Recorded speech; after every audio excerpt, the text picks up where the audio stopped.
আমি মণিশঙ্করবাবু আপনার কাছ থেকেই শুরু করব। সর্বধর্ম সমন্বয়ের কথা যিনি বলছেন, তিনি মঞ্চে যাচ্ছেন, যে কোনো মঞ্চে তিনি যেতে পারেন, যে কোনো সম্প্রদায়, যে কোনো ধর্মের অনুষ্ঠানে তিনি যেতে পারেন, কিন্তু বেছে বেছে তিনি সেখানে তাদের নিরাপত্তার গ্যারেন্টি দিচ্ছেন। মমতা বন্দ্যোপাধ্যায়ের কাছ থেকে এখনও পর্যন্ত আমি হিন্দুদের নিরাপত্তার গ্যারেন্টি শুনতে পাইনি। এটা কি সর্বধর্ম সমন্বয়ের লক্ষণ?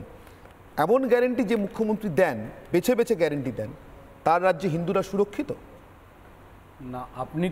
আপনি যেটাকে বলাতে আপনাদের কমফোর্টেবল ফিল করবেন সেই সব জায়গাগুলোই মমতা ব্যানার্জি আপনি দেখাচ্ছেন। অনেক মিটিংয়ে আমরা শুনেছি যেখানে এই ধরনের কথা, হিন্দুদেরও কথা সব জায়গায় বলেছি, এরকম ক্লিপিংসও আমাদের কাছে আপনাদেরকে দেখাতে পারি। ফলে আমি 42 মিনিট বিতর্ক চলবে, আপনি যে কোনো সময় আমরা অন্য চ্যানেলের সাধারণত ক্লিপিংস অ্যালাউ করি না। আমি আপনাকে বলছি, আপনি অন্য চ্যানেলের ক্লিপিংস আমাকে দেখিয়ে দেবেন একটা ক্লিপিংস যেখানে মমতা বন্দ্যোপাধ্যায় বলছেন হিন্দুদের সুরক্ষার গ্যারান্টি আন। আপনি তো ঠিক যেভাবে ঈদের মঞ্চে গিয়ে বলেছেন। আপনাকে আমি যদি না দেখাতে পারি, আমি বললাম যে আমি চ্যানেলে আসাই বন্ধ করে দেবো। তবে এটা নয় যে আপনাকে আমি এখন কালকে বলেছে দেখাতে পারবো। মমতা ব্যানার্জি বলেছে, আপনি তো শুধু শুধু যেগুলো দেখাতে পারবেন সেগুলোই বলেছে, কারণ অনেকদিন ধরেই মমতা ব্যানার্জির সঙ্গে আমি মিশেছি এবং দেখেছি।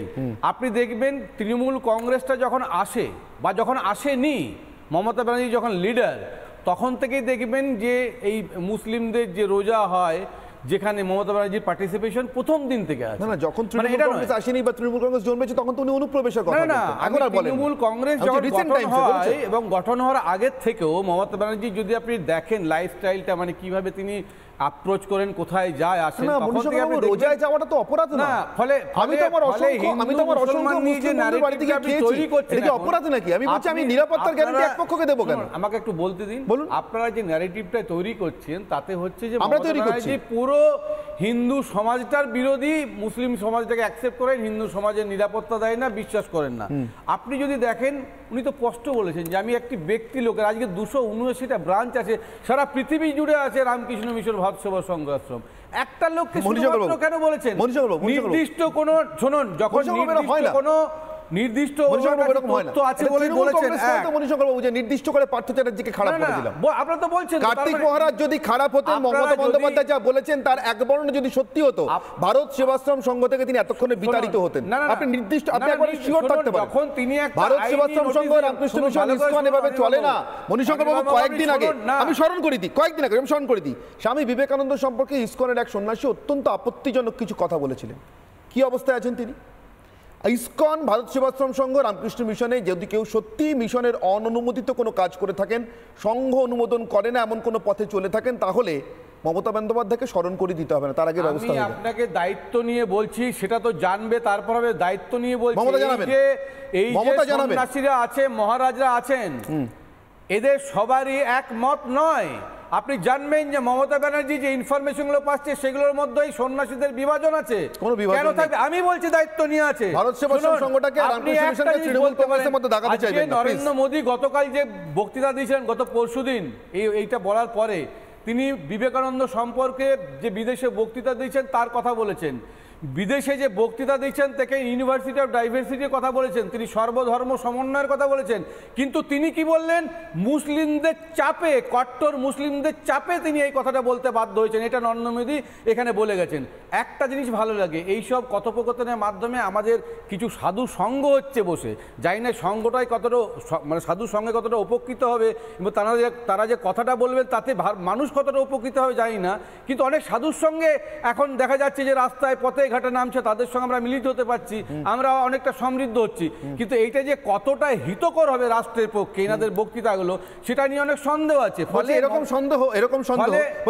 সন্দেহ এই ধর্মতলাতে ঈদের মঞ্চে যিনকে মমতা বন্দ্যোপাধ্যায় বক্তৃতা করেন বা সেখানে যারা বক্তৃতা করেন তাদের সম্পর্কে আপনি যদি একটা হিন্দু, একটা যদি জিজ্ঞাসা করছি, একটা যদি দেখবেন ধর্ম নিরপেক্ষ রাষ্ট্রকে যদি আপনি শুধু হিন্দুদের রাষ্ট্র বলে চালিয়ে দিন, কনস্টিটিউশন চেঞ্জ না করলে, মমতা ব্যানার্জি মুসলিমদের ভোট চাইতে অসুবিধা। আমি অভ্রবাবুর কাছে একটা প্রশ্ন নিয়ে আসবো।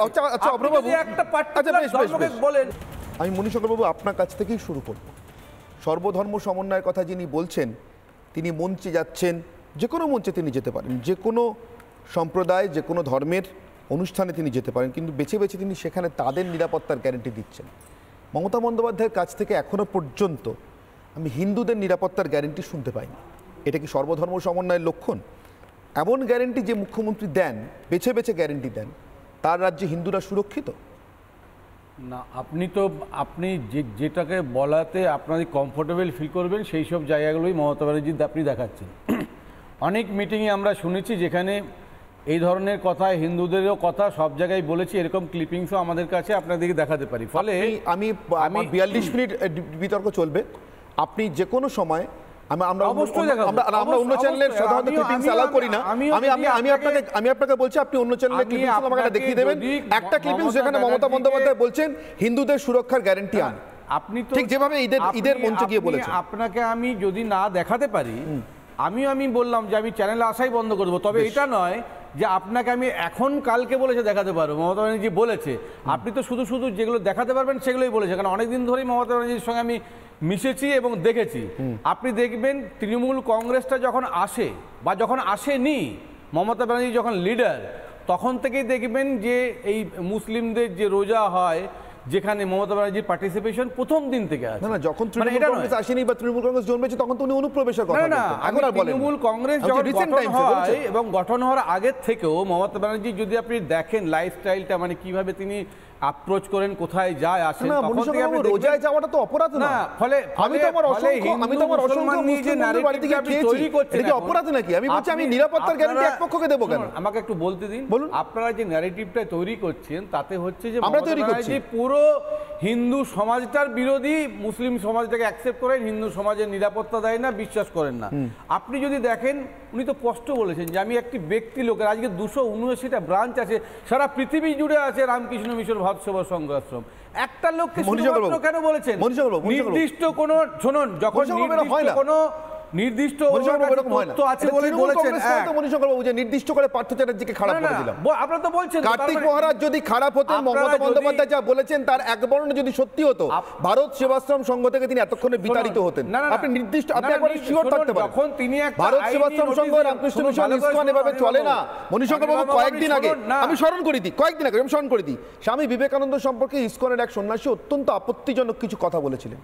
কি অবস্থায় আছেন তিনি? ইসকন, ভারত সেবাশ্রম সংঘ, রামকৃষ্ণ মিশনে যদি কেউ সত্যি মিশনের অননুমোদিত কোনো কাজ করে থাকেন, সংঘ অনুমোদন করে না এমন কোনো পথে চলে থাকেন, তাহলে মমতা বন্দ্যোপাধ্যায়কে স্মরণ করে দিতে হবে না, তার আগে ব্যবস্থা হবে। আপনাকে দায়িত্ব নিয়ে বলছি, সেটা তো জানবে, তারপর হবে। দায়িত্ব নিয়ে বলছি, এই যে সন্ন্যাসীরা আছে, মহারাজরা আছেন, এদের সবারই একমত নয়। আপনি জানবেন যে মমতা ব্যানার্জি যে ইনফরমেশনগুলো পাচ্ছে সেগুলোর মধ্যে এই সন্ন্যাসীদের বিভাজন আছে। কেন থাকবে? আমি বলছি দায়িত্ব নিয়ে আছে। ভারত সেবাশ্রম সংঘটাকে রামকৃষ্ণ মিশনকে তৃণমূল কংগ্রেসের মধ্যে দাগাতে চাইবেন না। নরেন্দ্র মোদী গতকাল যে বক্তৃতা দিয়েছিলেন, গত পরশুদিন, এইটা বলার পরে তিনি বিবেকানন্দ সম্পর্কে যে বিদেশে বক্তৃতা দিয়েছেন তার কথা বলেছেন। বিদেশে যে বক্তৃতা দিচ্ছেন থেকে ইউনিভার্সিটি অফ ডাইভার্সিটির কথা বলেছেন, তিনি সর্বধর্ম সমন্বয়ের কথা বলেছেন, কিন্তু তিনি কি বললেন? মুসলিমদের চাপে, কট্টর মুসলিমদের চাপে তিনি এই কথাটা বলতে বাধ্য হয়েছেন। এটা নরেন্দ্র মোদী এখানে বলে গেছেন। একটা জিনিস ভালো লাগে, এইসব কথোপকথনের মাধ্যমে আমাদের কিছু সাধু সঙ্গ হচ্ছে বসে, জানি না সঙ্গটাই কতটা, মানে সাধু সঙ্গে কতটা উপকৃত হবে এবং তারা যে কথাটা বলবেন তাতে মানুষ কতটা উপকৃত হবে জানি না, কিন্তু অনেক সাধুর সঙ্গে এখন দেখা যাচ্ছে যে রাস্তায় পথে ঘাটে নামছে, তাদের সঙ্গে আমরা মিলিত হতে পারছি, আমরা অনেকটা সমৃদ্ধ হচ্ছি। কিন্তু এইটা যে কতটা হিতকর হবে রাষ্ট্রের পক্ষে এনাদের বক্তৃতাগুলো, সেটা নিয়ে অনেক সন্দেহ আছে। ফলে এরকম সন্দেহ এই ধর্মতলাতে ঈদের মঞ্চে যিনকে মমতা বন্দ্যোপাধ্যায় বক্তৃতা করেন বা সেখানে যারা বক্তৃতা করেন তাদের সম্পর্কে আপনি যদি একটা হিন্দু, একটা যদি একটা যদি দেখবেন রাষ্ট্রে, ধর্ম নিরপেক্ষ রাষ্ট্রকে যদি আপনি শুধু হিন্দুদের রাষ্ট্র বলে চালিয়ে দিন, কনস্টিটিউশন চেঞ্জ না করলে, মমতা ব্যানার্জি মুসলিমদের ভোট চাইতে অসুবিধা। আমি অভ্রবাবুর কাছে একটা প্রশ্ন নিয়ে, আচ্ছা অভ্রবাবু, একটা পার্টিকুলার ধর্মকে বলেন